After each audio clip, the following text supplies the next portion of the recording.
Hey lovely people, welcome back to my channel Ranita Coaching Center। तो पिछली video में हमने देखा था एजुकेशन एंड सोसाइटी के मोस्ट इम्पॉर्टेंट क्वेश्चन। इस वीडियो में हम देखने वाले हैं DElEd first year education and society के मोस्ट इम्पॉर्टेंट टॉपिक्स।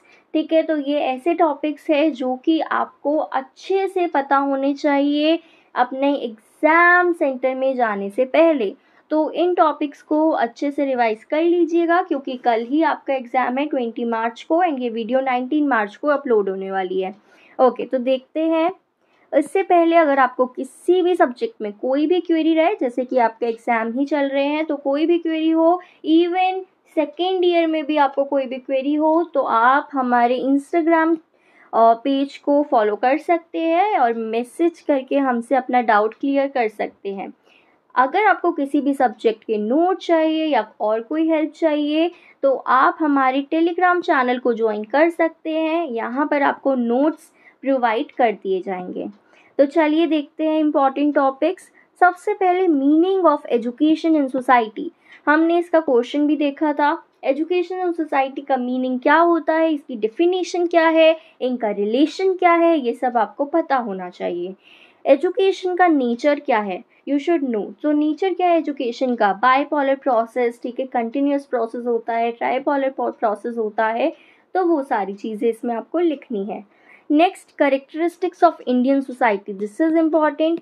ठीक है, एंड सोसाइटल चैलेंजेस इज तो वेरी इंपॉर्टेंट, बहुत ज़्यादा इम्पॉर्टेंट है। Whether it is like we can say poverty, gender description, तो ये सारे टॉपिक्स इम्पॉर्टेंट रहने वाले हैं।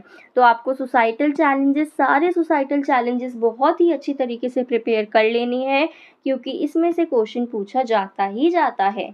इंडियन कॉन्स्टिट्यूशन क्या होता है, इंडियन कॉन्स्टिट्यूशन की कॉन्स्टिट्यूशन की डिफिनीशन, फीचर्स कॉन्स्टिट्यूशन के, ये सारे आपको पता होने चाहिए।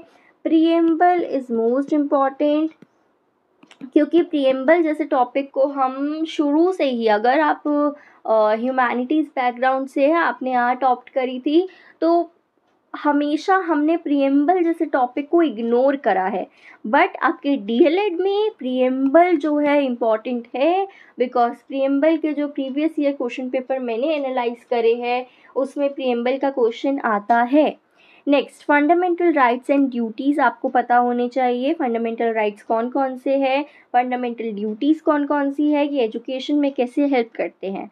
Same with the directive principle of state policy कि कौन कौन से इसमें क्या क्या आता है। ठीक है, directive principle of state policy क्या होता है। आगे देखते हैं meaning of liberal, privatisation and globalisation. तो इससे कोई भी क्वेश्चन आपसे रेज किया जा सकता है, तो आपको पता होना चाहिए इन तीनों का मतलब, सो डैट आप अपने आंसर को फ्रेम कर पाएँ।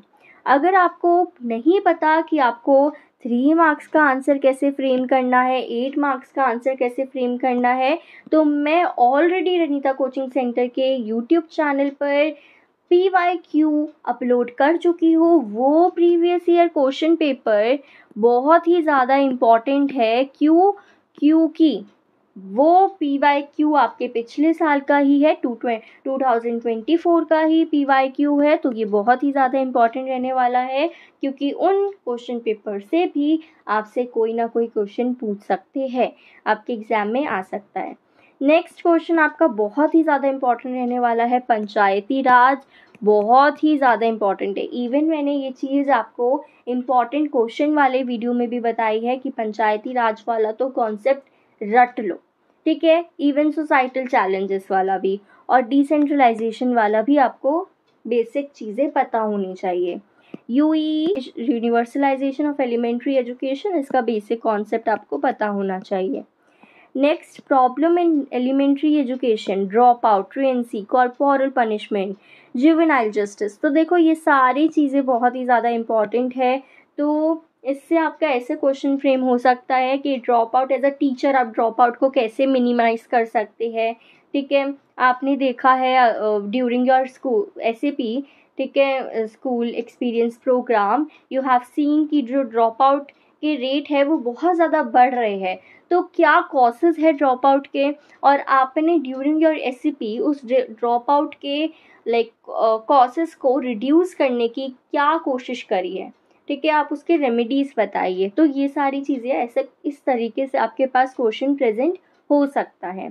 Next, education for girl child, ये भी बहुत ज़्यादा इंपॉर्टेंट है क्योंकि ये क्वेश्चन आ जाता है। Inclusion, this is very important. Inclusion का टॉपिक न्यू है और ये इंक्लूजन का टॉपिक आता ही आता है। इवन पिछले साल भी आपका इंक्लूजन का टॉपिक आया था। नेक्स्ट, चिल्ड्रन विद डिसेबिलिटीज़, आपको पता होनी चाहिए different kinds of disabilities, wastage and stagnation, commission, you should know all the commission, इनकी रिकमेंडेशन, सजेशन सब पता होना चाहिए। बट मोस्ट इम्पॉर्टेंट यहाँ पर कोठारी कमीशन रहेगी। बाकी के सारे भी कमीशंस इम्पॉर्टेंट है, उससे आपका MCQ पूछा जा सकता है, ठीक है, या we can say assertion and reason पूछा जा सकता है, तो आपको पता होना चाहिए। इवन कुछ आपके कमीशन से 3 मार्क्स और 8 मार्क्स के भी क्वेश्चन फ्रेम हो सकते हैं, तो आपको कमीशन सारी अच्छे से होनी चाहिए and most importantly Kothari commission. So this is all about this video, most important questions and topics. So I will meet you in next video. इसके अलावा भी अगर आपको कोई वीडियो चाहिए हो, I am always there to help you guys. तो आप कमेंट करिएगा, चैनल को सब्सक्राइब करिए और कमेंट करके जो भी आपको वीडियो चाहिए, जो भी कंटेंट चाहिए, जस्ट लेट मी नो।